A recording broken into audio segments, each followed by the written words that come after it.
Hey, beautiful people.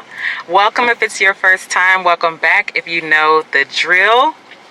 On this channel, we talk about how in life it's not only me and it's not only you, but life's ups and downs are universal.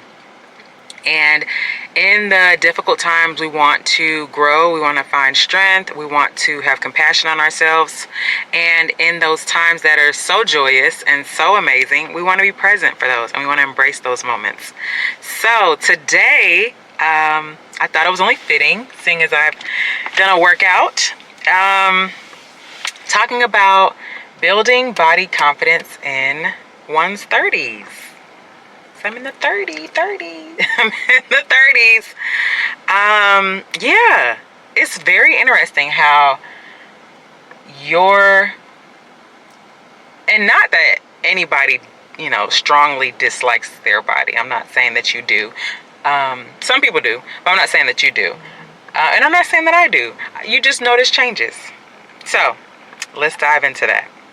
One of the first things I wanted to say was a scientific fact, and that fact is from the Journal of Women and Aging that body dissatisfaction peaks in women in their 30s due to cultural messaging and hormonal changes.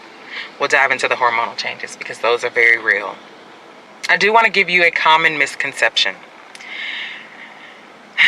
Confidence comes from looking a certain way, when in fact, confidence comes from how you treat your body and what you believe about it. I personally, my body has gone through it's unique because I think in high school, I felt in shape, but then I think I was a little bit harsher on myself because my mom had put me in this, I don't know if have you heard of John Casablanca? It was like a modeling school, and it was probably an MLM, I don't know. But you paid to be a part of it, and then you would get to come to the facility for trainings, and then you could get gigs, like you could get jobs. So you would go maybe to an audition, and that way. You would go and do some sort of modeling casting call. You would show up and respond. You had to have your headshot and different things like that. And then you could audition. The goal was to be famous. I don't think anybody got famous from John Casablanca, but that was what the goal was. So yeah, so I did that. So then there was, of course, when you're in that type of industry, you could be a size, what were the sizes back then? I don't know what the sizes were. I think, were you dressing like in women's size? No, teenage sizes were different, I thought. But anyways, you could be a small and somebody is an extra small, and you're like, oh man, I gotta really tighten up. And then of course, there was the whole wearing makeup, and it's they teaching you how to wear makeup, so then you're almost self-conscious if you don't have makeup on. So I was not big.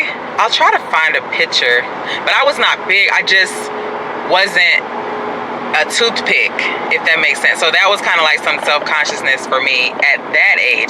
Still in high school, played sports. So that was really good because I'm sure that helped tremendously with my metabolism.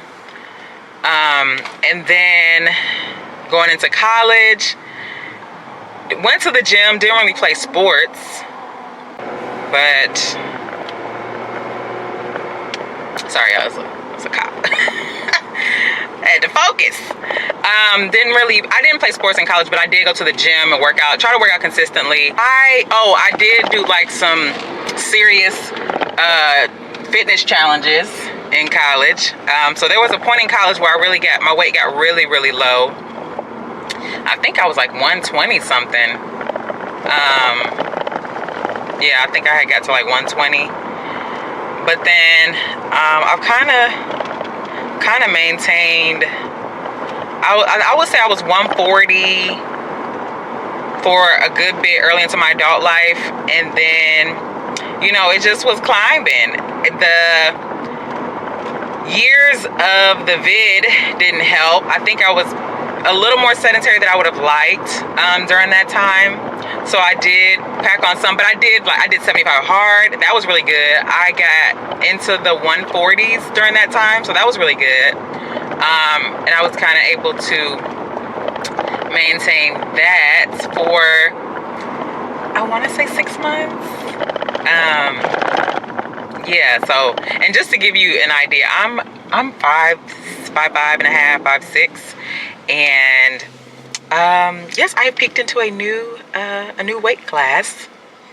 Like I'm a boxer. I peeked into a new weight class, and I would like to go back into the 140s. So that's what I'm working on. But as you can see, you just kind of find things and parts of skin where you're like, I'd like to lose that, or, you know.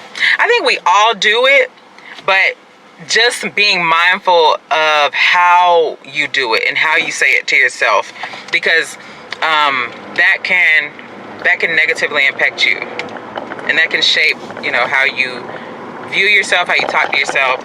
And that's what I really want us to get ahead of today. So we're gonna be diving in with some tips. So first, I would like to talk about, there's a pressure to people's bounce back ability, get snatched, whatever. There's a lot of pressure with that type of language, and really it's not trying to find a quick fix, trying to quickly do something, but it's more about recognizing the power in consistency. If I can consistently do X, Y, and Z, then I'll reach my desired whatever it may be for my body. I'll reach that if I'm consistent and if I'm realistic. There's no need to put additional stress and additional pressure on your body. Your body you control your body. So if you want to, you know, look a certain way, you can research it. You can even use ChatGPT to come up with a plan. If you're like, I actually can't afford a nutritionist, guess what? You got a nutritionist in AI. So you can leverage that to build your nutritional plan, to build your fitness plan, to whatever you need to build around your health. You can leverage that. Of course, if anything, you know, extreme or whatever you do, want to consult with your physician, whether that's teledoc, urgent care, you know, PCP, whatever it is. You do want to have some way of communicating with someone that is, you know, in that field and is held to a certain standard. But leverage the tools that you have. Really leverage the tools that you have, because that can get you farther faster. Not that faster is the goal, but if you said in 2019 you wanted to do X, Y, and Z, and it is 2025 and you still have not done it, faster could have been 2022. You could have made it. You could have reached it.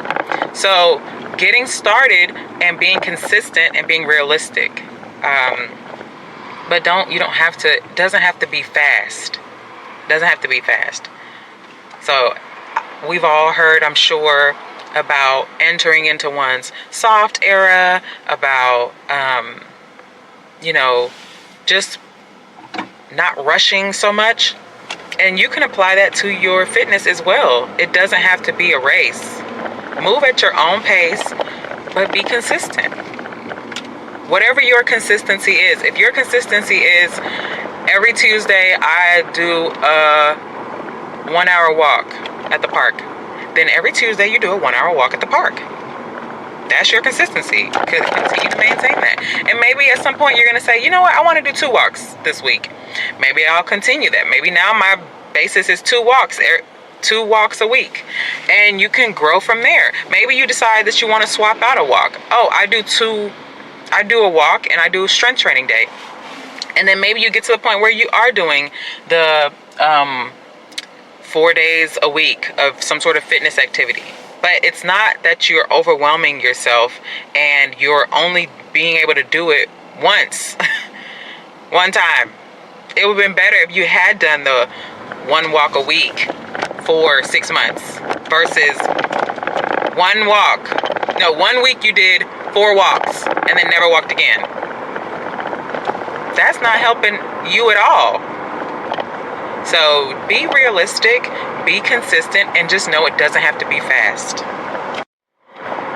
The second thing is be goal oriented. And with that, we always want to have a purpose for our goals. Why do you want to be X, Y, and Z weight or have X, Y, and Z fitness goal? Why? Why do you have that fitness goal? Giving yourself a reason can truly help you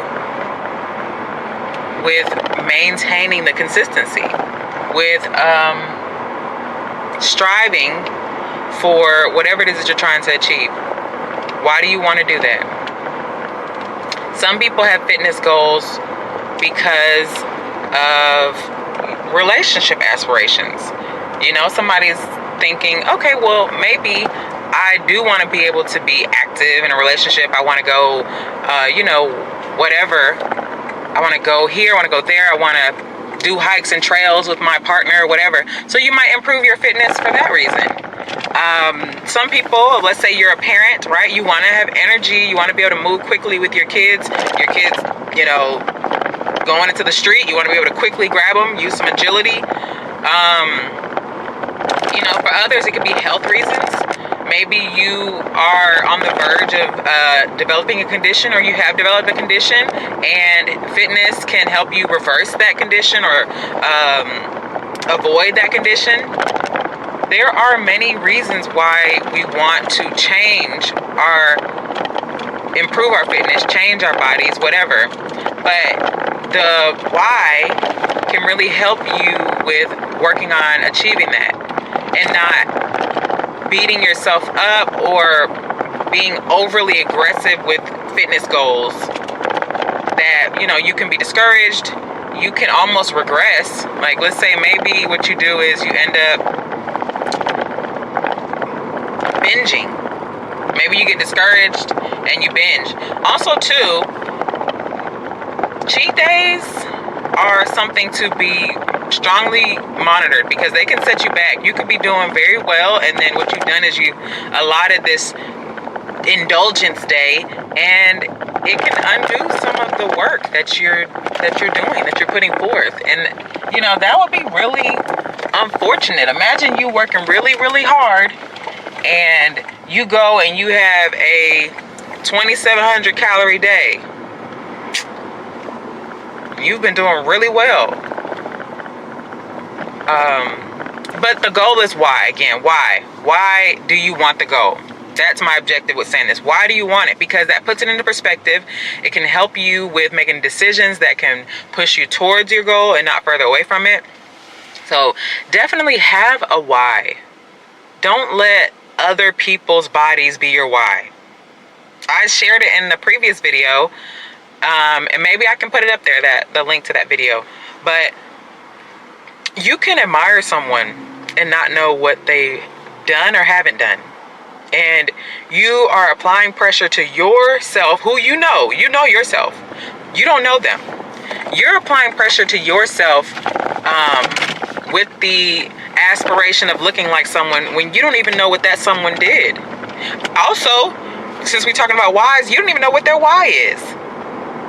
You don't know what their why is.